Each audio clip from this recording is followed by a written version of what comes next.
Buenas tardes para todos, un gusto saludarlos. Eh, Comenzamos con la presentación de mi libro Un realismo complejo en su justicia. Acá les propongo una reseña de este libro que se publicó en el año 2021 y la reseña se publicará en la revista Complejidad. Se trata de un libro que publica una parte de mi tesis doctoral titulada La teoría realista del mundo jurídico y el pensamiento complejo de Edgar Morin, coincidencias y complementariedades de dos complejidades. Las otras partes de la tesis se publicaron en Otra introducción al pensamiento complejo en el 2018, luego en El pensamiento complejo y el realismo en el 2019, luego en La teoría realista del mundo jurídico en 2021 y también en el mismo año el libro que hoy nos convoca, Un realismo complejo en su justicia. El libro se puede descargar de manera libre y gratuita de la página de la editorial Teseo. Se puede también descargar del catálogo virtual de la biblioteca de la UNR, de mi página profesional elbioacademia.wordpress.com y de la página de la UAI. El libro Un realismo complejo en su justicia publica en el año 2021 una tesis concluida en el año 2003, cuando fue evaluada con 10 y recomendación de publicación. Uno de sus jurados fue Raúl Mota, director de la cátedra itinerante UNESCO Edgar Morin, amigo del maestro y que prologa hoy este libro. Va aquí una vez más mi agradecimiento a Raúl por haberme acompañado en ese acontecimiento, en la publicación de muchos de mis trabajos en la revista Complejidad y por haber compartido gratos encuentros con charlas en el programa Pensamiento Complejo del Centro de Estudios Interdisciplinarios de la UNR. El libro se titula Un realismo complejo en su justicia, es decir, habla de realismo, de complejidad y de justicia. El realismo es una teoría jurídica que crea Werner Goldschmidt y que considera que el derecho está compuesto por tres dimensiones. Una social, constituida por conductas que reparten beneficios y perjuicios, una normativa y otra diquelógica que hace referencia a valores y que juzga a las anteriores como justas o injustas. Se percibe entonces cuán importante es la justicia en un estudio jurídico. Fíjense, en 1958 ya Goldschmidt escribía La ciencia de la justicia.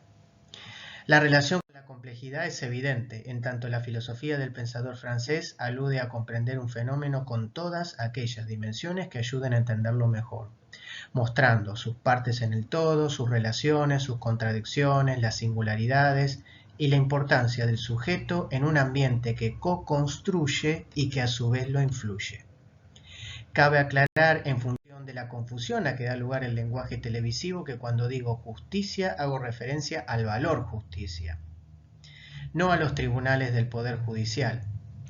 La diferencia es importante porque no siempre los tribunales hacen justicia, y hoy sobre todo por su burocracia y lentitud. La obra se estructura en 5 partes. Hay una primera donde se habla de apreciaciones generales referidas a las coincidencias entre las teorías a partir de la justicia. Una segunda parte que trata la axiología diquelógica, la parte formal de la justicia. Una tercera sobre fuentes del complejo axiológico para estudiar de dónde provienen los valores. Una cuarta referida al funcionamiento del complejo axiológico a fin de analizar cómo los distintos valores se relacionan entre sí. Y una quinta sobre axiosofía para tratar lo relativo al contenido de la justicia, es decir, qué es lo justo. Aquí se marcarán las coincidencias entre el pensamiento complejo y el realismo siguiendo el esquema de la dimensión diquelógica de la teoría realista, ya que en un libro anterior, La teoría realista del mundo jurídico, se desarrollaron las dimensiones sociológica y normológica. El texto que filosofa sobre la justicia en el realismo y a la luz de la complejidad moriniana está atravesado por el caso de las violaciones a los derechos humanos durante el último gobierno de facto en Argentina, pensando cada producto jurídico como temática concreta y singular que vincula constantemente filosofía jurídica y práctica jurídica. Ahí, por ejemplo, se trató el caso en concreto, ¿sí? de las violaciones a los derechos humanos en la comprensión al pensamiento jurídico complejo a través de un caso. El tratamiento de la ética y la justicia muestran una coincidencia central entre Werner Goldschmidt y Edgar Morin. Hay una especial sensibilidad a nivel axiológico, la necesaria conmoción para captar una injusticia. Todo conocimiento es vacío, insuficiente e inhumano si no aporta herramientas de crítica. El valor es crítico de la realidad y abre una brecha hacia lo imposible. Estas instancias de reflexión, ética y justicia son herramientas que pueden salvar al individuo de los totalitarismos. La filosofía de la justicia, como filosofía y como horizonte de la dimensión diquelógica, permite el contacto del derecho con la filosofía, en otras palabras de Goldschmidt con Morin. El tealismo ha mostrado que es posible estudiar científicamente la justicia, ya que a la diversidad ontológica le corresponde una diversidad metodológica. Con el criticismo naturalista, el jurista germano-español parte de algo singular para la crítica, a la vez que Morin critica el paradigma de la ciencia de lo general, ya que el camino se hace al andar. La pantonomía de la justicia y su contracara a la justicia posible, que los seres humanos pueden hacer, es una muestra de la metodologización de la diquelogía trialista. Ambas teorías contemplan la utopía y la realidad, lo imposible y lo posible, para que lo imposible pueda devenir posible.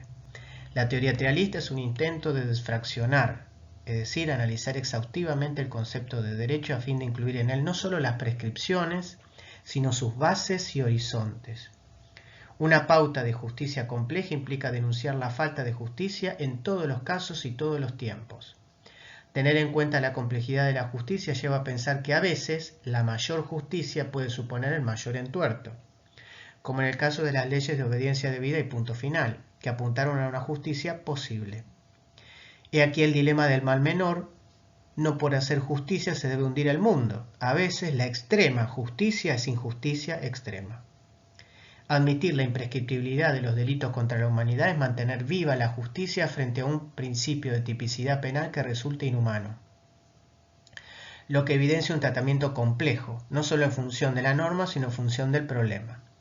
Se trata de dar cuenta de valores generales de la comunidad internacional, ius cogens. Relacionando los valores, la justicia no debe caer en las garras de la utilidad, así como la humanidad no debe caer en las garras de la santidad, como en todo país laico.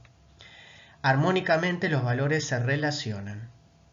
Algo que suele ocurrir en el mundo jurídico es que el poder atropella a la justicia, sobre todo por parte de los gobernantes. La dimensión diquelógica es un complejo axiológico constituido por un conjunto de valores de diferente jerarquía con relación al valor humanidad. Complejamente, la ética tiene un aspecto negativo como límite y un aspecto positivo interviniente participante. El fin no justifica los medios, se reemplaza por el fin interactúa con los medios, ya que una acción difícilmente es atribuible a un solo individuo analizando el contexto y otras acciones. Cabe preguntarse cuándo un fin es noble o innoble y cuándo un medio es noble o innoble. Un interrogante ético es si la ingeniería genética se debe limitar a curar las enfermedades existentes o a mejorar la especie. La base de la dimensión diquelógica es la igualdad, que reclama las mismas oportunidades y prohíbe los privilegios. Que cada uno pueda ser como uno mismo, menos como los demás, y que todos tengan esa posibilidad. Goldschmidt nos previene de la ilusión del bien común. En tanto lo único que hay son individuos y sectores de individuos que hacen sacrificios unos en favor de los otros, y eso es lo que hay que justificar. Lo mismo que ocurre acá. Fíjense que ahí, como en el programa este de los Simpsons, se hablaba de la ilusión de un mundo sin abogados, que es completamente imposible. De la misma manera el bien común es una ilusión. Siempre lo que hay son beneficios a un sector y perjuicios a otro sector. Cabe recordar el caso de la denegación de la personalidad jurídica a la comunidad homosexual argentina, la CHA, por no cumplir con el requisito del bien común que en aquel momento era el del sector de la moral católica. Afortunadamente se corrigió el desacierto con ALIT, Asociación Lucha por la Identidad Travesti y Transexual, ya que las razones sexuales no pueden fundar legítimamente una diferencia de trato. En suma, se trata de religar, que es la misión de la ética para Morán. Fíjense cómo ahí en la imagen, todos los seres humanos, distintos unos de otros, sin embargo se encuentran conviviendo y todos de la mano. Por eso la justicia debe reconocer una esfera de libertad sin olvidar las bases de religación. Cabe preguntarse si puede haber libertad sin igualdad. La fraternidad pediría funcionar como la dialógica entre libertad e igualdad. Dicha oscilación se relaciona con la noción de Morán de autoorganización. Así como la autonomía del sujeto depende del mundo externo, valorativamente la libertad depende de la igualdad y no es absoluta. Un paso hacia la igualdad tiene que ver con la paridad de género, que se ha dado en las relaciones de familia, en el ámbito electoral y en la bioética. La igualdad también se percibe en tanto nadie puede alegar ser indispensable ni reclamar privilegios. Cabe preguntarse hasta qué punto tolerar el riesgo de destruir la tolerancia. Morán dice que cuando la democracia está en peligro, la tolerancia puede devenir suicida. No habría que tolerar a los individuos antisistema. Regímenes no humanistas como el fascista, el franquista, el hitleriano y el stalinista conspiran contra los derechos fundamentales y atentan contra la humanidad. El filósofo francés señala que la tolerancia vale para las ideas, no para los insultos, las agresiones y los actos asesinos. Para lograr justicia hay que fortalecer al individuo y debilitar al régimen, dividiendo al poder y descentralizándolo. Tanto Goldschmidt como Morán abogan por la protección de las minorías, que no son algo meramente numérico, sino también pueden ser mayorías mal organizadas y sometidas. Hoy es muy cuestionable que se promueva la protección del individuo contra sí mismo por el reconocimiento de la libertad y la condena al paternalismo. El daño solo debe afectarlo a él, lo que no ocurre con las negativas a la vacunación y sí con el consumo responsable de drogas. Lo interesante del libro es que se plantea y explica la nueva postura del trialismo basada en el valor, que ya no es objetivo como lo pensaba su creador Bernard Goldschmidt, ni construido como lo piensan algunos continuadores, sino que es complejo, en parte formal en cuanto a su estructura y en parte material en cuanto a su contenido, en parte objetivo en cuanto a sus categorías y existencia, y en parte variable, dialógico, en cuanto a su contenido, sea de libertad o igualdad según lo que falte, aquello por lo que haya que luchar y en un tiempo y espacio determinado. De esta manera se le da participación al sujeto, a la comunidad y a la especie. Ahora se entiende cuando Morán dice que hay que adaptar el siglo a la ética y la ética al siglo. Y así se mantiene lo diverso respecto del contenido en lo uniforme referido al valor, en este caso la justicia como parte esencial del derecho, la unitatis multiplex de la que hablaba Morán. De esta forma se abandona la frase vulgar según la cual un derecho empieza donde termina otro, para pensar que un derecho es en función de los otros. Esta renovación del objetivo permite entonces una renovación del trialismo ahora complejo. La obra aporta como idea central la laicización del trialismo, resaltando las características formales del valor y vaciando el contenido católico de las respuestas aportadas por el creador para actualizarlo a una época multicultural de tolerancia y de convivencia de distintos credos y cosmovisiones. Yo he venido trabajando el tema del laicismo en ese texto del 2021 y en otro posterior del 2018. Una época como la actual no permite injusticias como las que ha cometido la Iglesia Católica, tratando de someter siempre a la filosofía, nuestro último baluarte de la defensa de la humanidad. Tampoco se puede ser condescendiente con la historia de sufrimientos que ha causado el catolicismo, aún hoy, negando derechos a la diversidad de género, sea a las mujeres o a la comunidad LGBTIQ. Una muestra significativa de ello, ahí vamos al texto del 2018, laicismo y autonomía política. Una muestra de ello, les decía, puede verse en la película Spotlight, que hablaba sobre los curas acusados de pedofilia en Boston, Estados Unidos, ganadora de un premio a la Academia. Y también se puede ver en el arte crítico de León Ferrari. Los valores deben relacionarse de manera armónica y la justicia no debe someterse a la santidad para realizarse en la tierra. En efecto, una de las mayores causas del mal es creerse en posesión del bien y quererlo para los demás. Divinizar el derecho es sacralizar el poder, no cuestionarlo, salvo grave pecado. La justicia no puede basarse en la religión porque ésta tiene la pesada carga del dogma, y la ética y la justicia complejas no pueden abrazar el abstraccionismo, ni mucho menos la jerarquía y la uniformidad. ¿Qué pasa con aquellos que no creen como una mayoría creería? El espíritu laico tiene la ventaja de no fundarse en el dolor, representado por las bienaventuranzas, sino en el gozo, la participación y el amor, la relegación de la que habla Morel.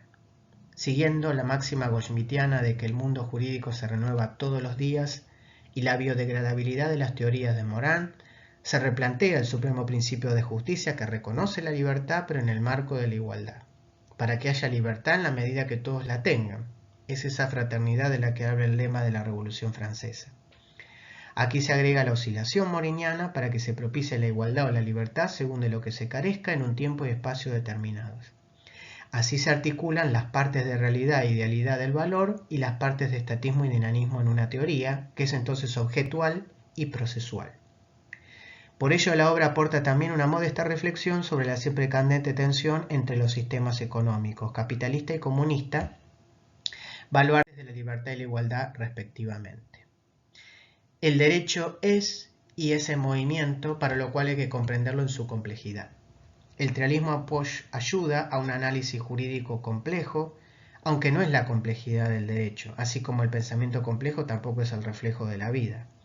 No hay que olvidar que la justicia en el derecho es una ocasión más para mostrar, a través de la importancia del valor en toda ciencia, las coincidencias entre ambas teorías, trialismo y pensamiento complejo, a partir de un núcleo rector consistente en la complejidad del ser. Les agradezco mucho su atención. Hasta pronto.